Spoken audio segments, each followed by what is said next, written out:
Mas nós vimos agora há pouco que o quê? Os cristãos vão se unir ao bispo de Roma para o quê? Perseguir os arianos. Sempre tem havido duas classes entre o que professam ser seguidores de Cristo. Ninguém entendeu tão bem a maneira de se opor à verdadeira fé cristã como aqueles que uma vez haviam sido seus defensores. E esses apóstatas, unindo-se a seus companheiros meios pagãos, focaram seus ataques contra as características mais essenciais das doutrinas de Cristo.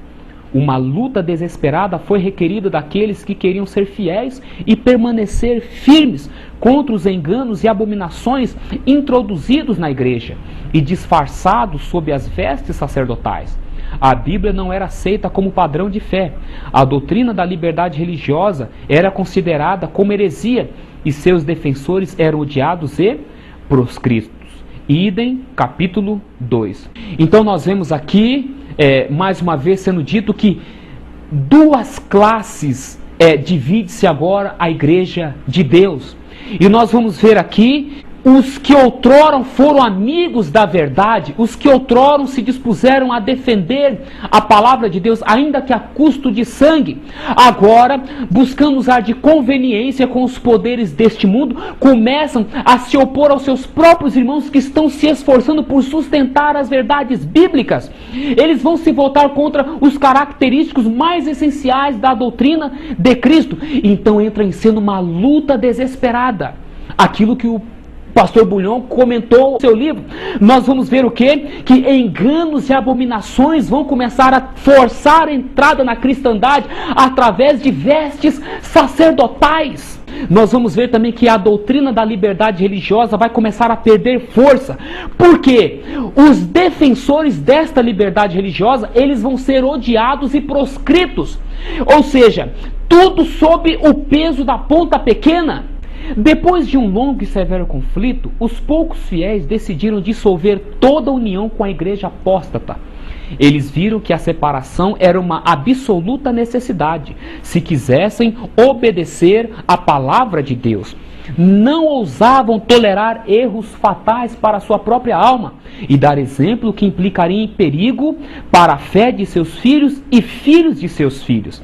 Se a unidade pudesse ser conseguida apenas com o comprometimento da verdade e da justiça, então que houvesse diferença e mesmo lutas. Idem, capítulo 2. A ponta pequena, representando o poder papal, que está emergindo do poder pagão, está tentando se estabelecer na igreja cristã. Só que ali tem cristãos fiéis que estão buscando resguardar os princípios da igreja primitiva. E então que a igreja se divide em dois blocos. A ponta pequena e os reinos que estão lhe apoiando, os povos, os cristãos que estão ali de acordo com os planos e propósitos dela. Mas, por outro lado, nós temos o quê? As outras três pontas ou os três reinos representados pelos arianos. Por que, meus queridos, as três pontas são arianos? A questão é a seguinte: a igreja estava tentando introduzir a Trindade. Só que vai surgir divergências com respeito à divindade. E um desses divergentes é Ário. Ário vai discordar da ideia do conceito trinitário de Deus. E ali então os problemas para Ário começam. Só que nós vamos ver que Ário não vai ficar sozinho nessa história. Tony Lane. Eusébio também escreveu várias obras apologéticas, bíblicas e dogmáticas. Ele não era um teólogo tão forte como era historiador.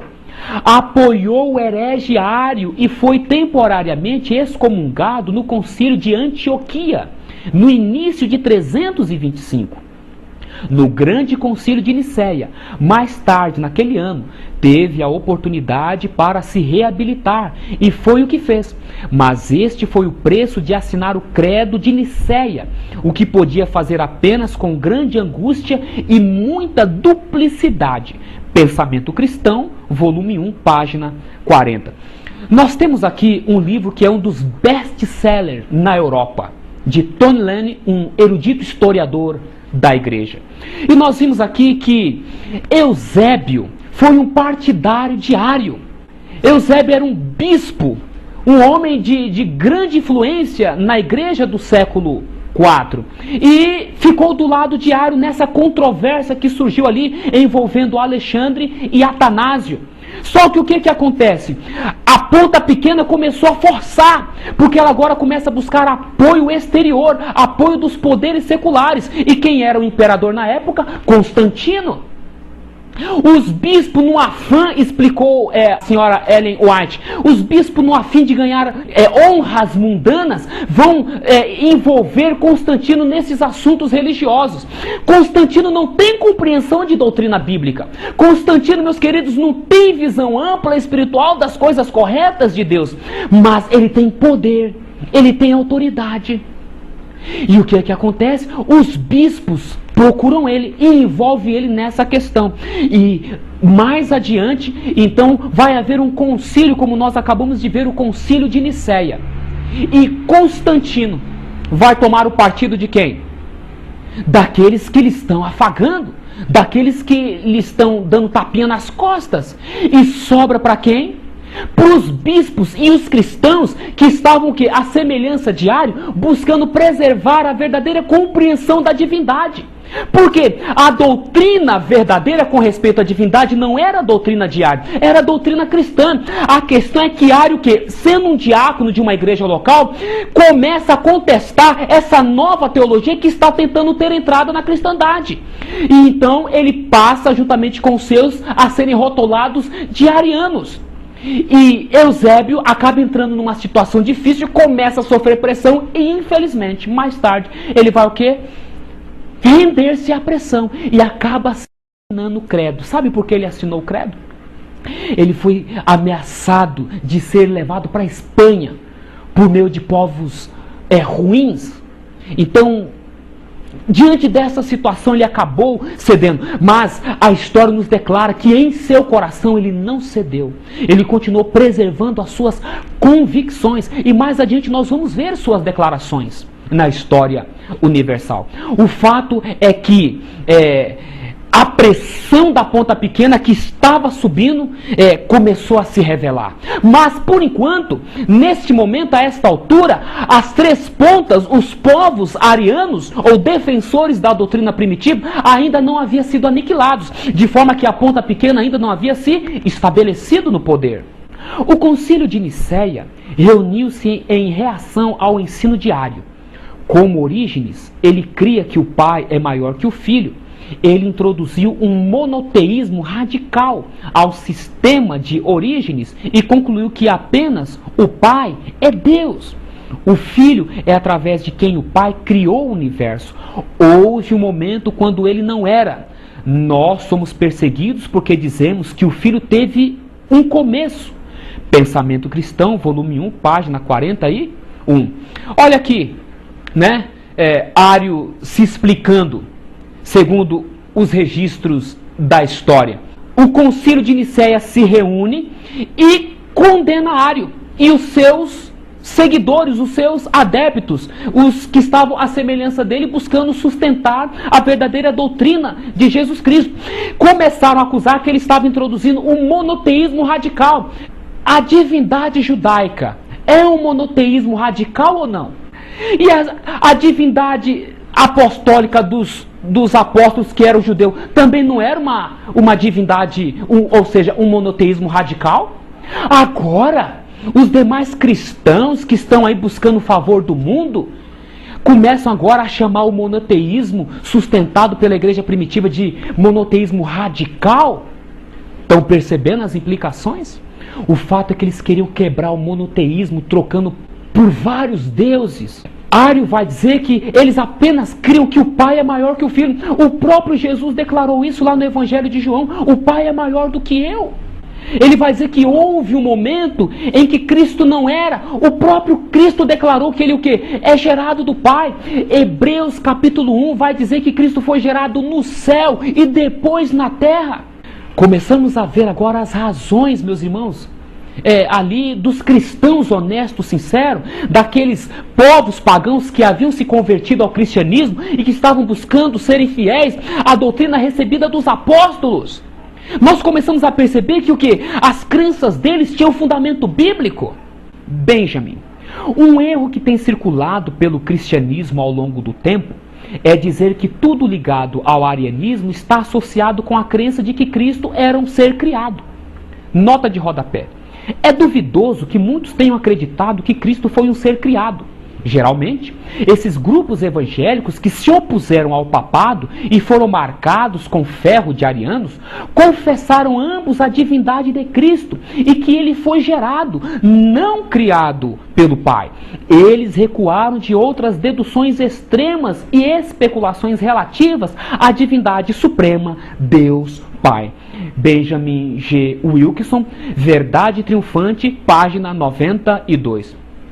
Temos aqui mais um historiador, meus irmãos, mostrando claramente que é um erro que hoje a cristandade tem de mostrar que os arianos, aqueles que não creem na Trindade, acreditam que Cristo foi criado e não gerado do Pai. Ele está dizendo que esses grupos evangélicos, os arianos, não eram pagãos não, irmãos. Eles tinham sido pagãos, mas que foram convertidos ao cristianismo. Eles eram grupos evangélicos que se opuseram ao papado e que foram marcados com ferro de arianos. Eles criam tanto na divindade de Jesus, quanto no fato de que Cristo foi gerado. Satanás foi quem inculcou na cabeça dos cristãos daquela época essa ideia errônea, a fim de achar um motivo para o quê? Para perseguir eles e eliminá-los da face da terra. Essa sempre foi a obra de Satanás, meus irmãos: enganar, perseguir, destruir. Nós passamos agora a ter uma compreensão à luz da história, em sua relação com a profecia, a verdade com respeito aos cristãos primitivos. Professor Sigbert: havia 10 chifres no animal terrível e espantoso, que era um dragão, mas que Daniel não reconhecera. Esses chifres representavam a continuidade do Império Romano, porém, não mais em forma de império, mas fragmentado. Seriam, por assim dizer, os cacos do império uma vez poderoso. Mas os chifres faziam parte do império, isto é, o que dele sobrou. Do corpo do dragão, portanto, fazendo parte dele, isto é, do que dele sobrou, saiu o 11º chifre, menor que os outros. Este chifre, embora pequeno, tornou-se mais poderoso que os demais e até arrancou 3 deles. Esse fato significa que 3 dos cacos que restaram do Império Romano foram destruídos. Esses 3 chifres foram os érulos, os vândalos e os ostrogodos, povos bárbaros, mas que já se haviam inserido no território do Império Romano, assim como os outros povos bárbaros, que se tornaram europeus. O pequeno chifre tem uma peculiaridade especial. Diferentemente dos demais chifres, ele assumiu o poder do dragão. Aliás, recebeu o poder do dragão. Vejamos como podemos entender essa parte. O dragão era o Império Romano, ou seja, o império instrumento nas mãos de Satanás, sendo ele mesmo o dragão. O dragão é Satanás e tornou-se dragão o seu império, ou seja, o império do dragão, o mesmo que o Império Romano. Satanás deu poder ao seu império para destruir os adoradores do Deus verdadeiro. Aliás, tentou inclusive destruir o Filho de Deus. O pequeno chifre, diferentemente dos demais chifres, recebeu de Satanás o poder que este havia dado ao seu Império Romano, mas que Deus fragilizara e finalmente eliminara pela ação dos povos bárbaros. Então Satanás, na tentativa de continuar seu império, realizou todos os esforços para migrar para um outro sistema de dominação, o da igreja.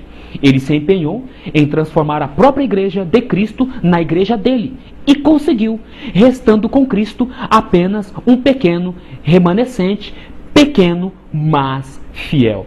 Professor Siqueberto, lição 7 da Escola Sabatina do 4º trimestre de 2004. O que nós temos aqui? Uma declaração reveladora, confirmadora de tudo que nós estamos ouvindo através desta mensagem.